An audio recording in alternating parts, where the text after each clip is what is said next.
यापूर्वीही त्यांनी आदरणीय दादांवरती सातत्याने आरोप केले, पण त्यातला कोणताच आरोप त्या सिद्ध करू शकला नाही. महाराष्ट्र हळहळ व्यक्त करतोय आणि या सगळ्यांमध्ये मुलावरतीच वडिलांच्या घातपाताचा आरोप या अंजली दमनिया करतात.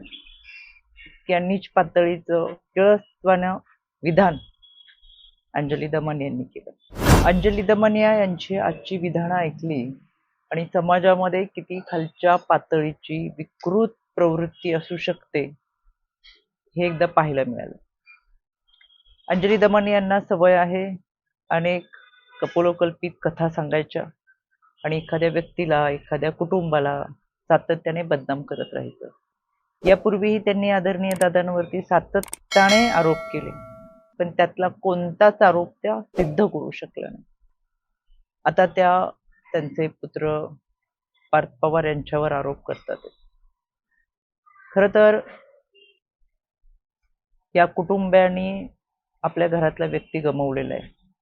महाराष्ट्र हळहळ व्यक्त करतोय आणि या सगळ्यांमध्ये मुलावरतीच वडिलांच्या घातपाताचा आरोप या अंजली दमनिया करतात.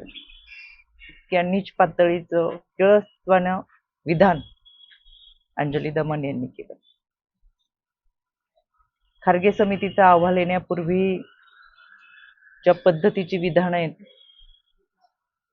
किंवा आदरणीय दादांच्या दुर्दैवी अपघाताचा तपास सुरू आहे त्याच्या संदर्भातली काही विधानं आहेत. कोणताही पुरावा त्यांच्याकडे नसताना पुराव्या अभावी सातत्याने वक्तव्य करणं आणि चर्चेत राहणं, पण ही अतिशय घाणेरडी मानसिकता आहे.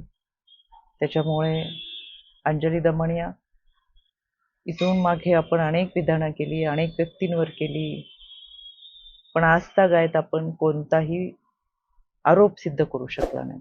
त्याच्यामुळे आता राष्ट्रवादी काँग्रेस पक्षाला सुद्धा आपल्यावर कायदेशीर कारवाई करावी लागेल आणि या कारवाईला आपल्याला सामोरं जावं लागेल.